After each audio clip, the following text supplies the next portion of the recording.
Buongiorno cari amici, ben ritrovati in questo spazio in mia compagnia. Riprendiamo con la lettura di Frabatto il Mago e ascoltiamo come prosegue il discorso di Urgaia alla confraternita, alla fratellanza della luce. Prima però vi invito, se ancora non l'avete fatto, a iscrivervi al canale YouTube del Marietto Veneziano e se ancora non l'avete fatto, di iscrivervi cortesemente anche al mio canale YouTube. Grazie. Bene, riprendiamo dunque il discorso di Urgaia. Come voi tutti sapete, le guerre rappresentano una condizione permanente sulla Terra e sono causate dalla polarità della luce e dell'oscurità. Ma guerre come quella che scioccherà il pianeta nel prossimo futuro non si sono mai verificate prima nella storia del mondo. L'estensione della distruzione eccederà le più audaci fantasie degli uomini e noi certamente speriamo che coloro che sopravvivranno trarranno da questa esperienza le lezioni necessarie e si sveglieranno meglio equipaggiati contro ogni futura tentazione. A queste parole l'Assemblea contemplò tristemente il destino delle nazioni, in quanto essi erano capaci di immaginarsi vividamente cosa l'umanità stava sicuramente per affrontare. Coloro che erano ammessi a prendere parte all'armonia della luce divina erano tuttavia determinati ad aiutare tutti quelli che aspiravano a realizzare i loro obiettivi positivi. Frabato, che per migliaia d'anni si era incarnato solo per aiutare l'umanità nel suo sviluppo spirituale, aveva assistito a guerre e distruzioni attraverso il corso della storia terrestre. Egli capiva la serietà delle parole di Urgaia e capiva che doveva avere un significato pesante. Quale compito avrebbe dovuto svolgere questa volta? Possa la divina provvidenza garantirmi la risolutezza, pensò. Come essere completo, egli naturalmente poteva dissolversi nell'universale luce divina in qualsiasi momento, ma ciò avrebbe significato la perdita finale della sua individualità. Oltre a ciò, la sua missione poi avrebbe dovuto essere presa in carico dagli altri fratelli. Frabato godeva della più alta fiducia in seno alla fratellanza della luce. A seconda di quale tipo di compito gli veniva affidato, gli era spesso permesso di fare uso delle sue grandissime abilità magiche. Pensando al luminoso ma remoto futuro dell'umanità, egli era determinato a contribuire al suo sviluppo senza tener conto di quanto grandi fossero le difficoltà. Urgaia iniziò quindi a distribuire le missioni per i successivi periodi di sviluppo. Egli invitava con un cenno ognuno ad avvicinarsi e lo informava sulla sua nuova missione. Vi erano compiti di differente difficoltà a seconda della nazione o delle regioni in cui lavorava l'iniziato e di cosa la divina provvidenza giudicava di maggiore importanza in quel luogo. Furono dati gli incarichi dapprima ai 360 maestri. Poi Urgaia chiamò i 72 illuminati, a cui furono affidate delle sfide eccezionalmente difficili. Con suo sommo stupore Frabato, che era il primo nella fila dei 72 iniziati, non fu chiamato quando arrivò il suo turno. Senza esitazione Urgaia proseguì distribuendo i compiti ai 12 adepti, che senza eccezione ricevettero le missioni più complicate in assoluto. Frabato era sorpreso e preoccupato. Cosa mai poteva significare questo comportamento? Era stato completamente ignorato durante la distribuzione delle missioni. Non doveva più ricevere incarichi? Sebbene qualche volta egli si sentisse stanco di vivere, aveva sempre eseguito i suoi incarichi. Cosa avrebbe dovuto fare questa volta? Mentre queste domande occupavano la sua mente, anche l'ultimo degli adepti aveva ricevuto il suo compito. Alla fine Urgaia guardò Frabato e gli fece cenno di avvicinarsi. Prima che Frabato potesse inginocchiarsi davanti al rappresentante della divina provvidenza, Urgaia si alzò e pose le sue mani sulla testa di Frabato dicendo: «Fratello della luce, io ti benedico, non devi aver paura, in quanto la divina provvidenza ti ama ed apprezza la tua cooperazione. Hai servito la luce per migliaia d'anni. Sei libero di dissolvere la tua individualità in qualsiasi momento vorrai. Ma io credo che quando ciò avverrà sarà per noi tutti una grande perdita, perché nessuno dei presenti è stato incarnato sulla Terra così spesso come te. Il pianeta Terra sta fronteggiando tempi e destini difficili e nessuno conosce così bene i suoi abitanti come te. Frabato, sono convinto che completerai la tua presente incarnazione bene, incluso il compito ad essa associato, sebbene sia uno dei più difficili. Una distinzione speciale di tal genere non era stata conferita ad un iniziato da centinaia d'anni. Fortemente stupito, Frabato si inginocchiò davanti ad Urgaia e si chinò profondamente. Non penserò più di dissolvere la mia individualità e continuerò a servire la divina provvidenza lealmente. Egli pensò come se pronunciasse un giuramento. Urgaia chiese a Frabato di sedersi davanti a lui e poi tornò a sedersi sul suo scranno. Da lì si indirizzò all'assemblea di nuovo. Fratelli della luce,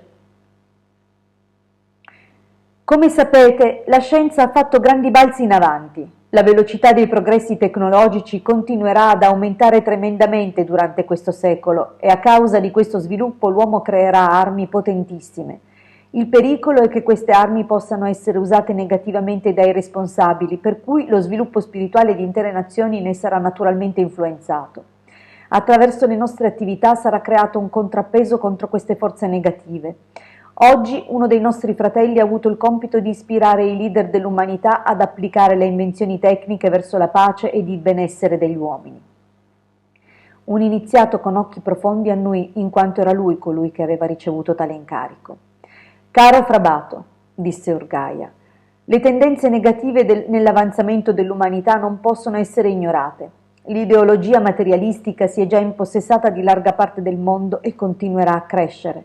Di conseguenza ci sarà una corsa sempre maggiore verso il denaro, il profitto ed il potere, così come verso la soddisfazione delle passioni più basse. Durante i giorni di Atlantide voi stessi avete visto dove possono condurre il pensiero materialistico e le azioni irresponsabili. Frabato annuì, poiché ricordava la caduta di Atlantide molto bene. Durante un esperimento tecnologico eseguito da scienziati irresponsabili posseduti dalla nozione di progresso, l'asse del mondo perse il suo equilibrio, che conseguentemente portò alla distruzione di Atlantide in breve tempo. I dettagli del dramma erano indelebilmente registrati nella cascia, dove ogni buon iniziato può ottenere un quadro chiaro dell'intera storia dell'universo. Frabato ancora non sapeva i dettagli della sua missione futura. I fratelli erano usualmente informati dei loro compiti con poche parole di spiegazione. Essi non erano abituati a un discorso introduttivo così lungo, quindi tra i presenti cominciava a percepirsi una certa suspense. Tutti gli sforzi della scienza sono diretti verso l'esplorazione dei segreti della materia, continuò Urgaia, e così pone la sua fiducia interamente nell'applicazione delle leggi chimiche e fisiche. Questa fiducia nell'efficacia dei mezzi tecnologici ha come risultato la convinzione, almeno per la maggioranza, che le entità spirituali che sottostanno alla materia non esistano. Solo gli iniziati sanno che esiste una scienza spirituale. Gli unici strumenti che questa scienza utilizza per la sua ricerca sono la natura umana ed i poteri umani.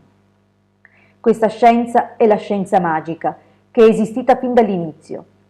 Voi conoscete tutti le leggi della magia e voi sapete che, a dispetto di tutta la vostra libertà, vi è permesso di usare il potere di questa scienza entro i limiti della legge divina. Fratello Cristo espresse questo concetto dicendo: non sono venuto in questo mondo per cambiare le leggi, ma per seguirle. Io vi chiedo dal profondo del mio cuore di seguire sempre le leggi spirituali. Urgaia guardò Frabato, che abbassò la testa contrito in quanto sapeva che queste parole erano dirette soprattutto a lui. Egli era di tanto in tanto intervenuto per fermare le potenze oscure senza essere autorizzato a farlo dalle leggi del karma. Era stato spesso incapace di resistere a questa tentazione quando c'era stato bisogno di combattere la cosiddetta magia nera. Urgaia capì che le sue parole avevano avuto l'effetto voluto e quindi considerò l'argomento chiuso. Parlò ancora a Frabato. La magia finora è stata una conoscenza segreta. Le vere leggi spirituali sono state accessibili solo a circoli ristretti che a loro volta le hanno trasmesse solo a quegli studenti che avevano superato esami difficili. Questa modalità di semina ha avuto il vantaggio che la maggioranza della gente è stata esentata in tal modo dalla tentazione di applicare i mezzi magici per fini negativi. D'altro canto, come svantaggio, la gente che non ha avuto accesso agli ordini magici non conosce il cammino dalla fede alla vera conoscenza e di conseguenza non è stata capace di procedere lungo questa strada. I conflitti armati del passato hanno portato la morte a milioni di persone. Molti di questi esseri umani trapassati si sono resi conto nel mondo spirituale che le vere vie di sviluppo spirituale non gli sono mai state rese accessibili. E questo è il tuo compito, caro fratello. Rivelare all'umanità la vera iniziazione all'ermetismo, pubblicando del materiale appropriato. In qualche modo scioccato, Frabato fissò Urgaia, ma prima che potesse rispondere Urgaia si era alzato dal suo posto e gli fece cenno di camminare al suo fianco. Frabato andò con lui verso la prima colonna della sala, dove Urgaia disse con calma e decisione: Frabato, tu sai che questa colonna simbolizza la prima pagina del libro della saggezza. Tra parentesi, il libro della saggezza è il libro di Thoth, il tarocco. Tu devi pubblicare i segreti di questa prima pagina, completamente svelati e senza uso di simboli. Mostra all'umanità come procedere dalla fede alla conoscenza.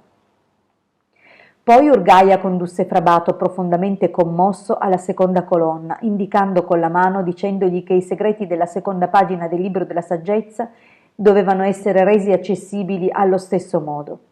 Naturalmente Frabato sapeva che la seconda colonna era la chiave della magia delle sfere e conteneva i segreti della loro gerarchia. Egli sapeva che Urgaia non avrebbe proseguito oltre, ma quest'ultimo, imperturbato, mosse i suoi passi verso la terza colonna, simboleggiando il mondo della creazione, e disse a Frabato: All'inizio era il verbo. Com'è difficile per la gente capire questa frase quando non conoscono il linguaggio divino. Per questa ragione tu dovrai rivelare anche i segreti della terza pagina del libro della saggezza.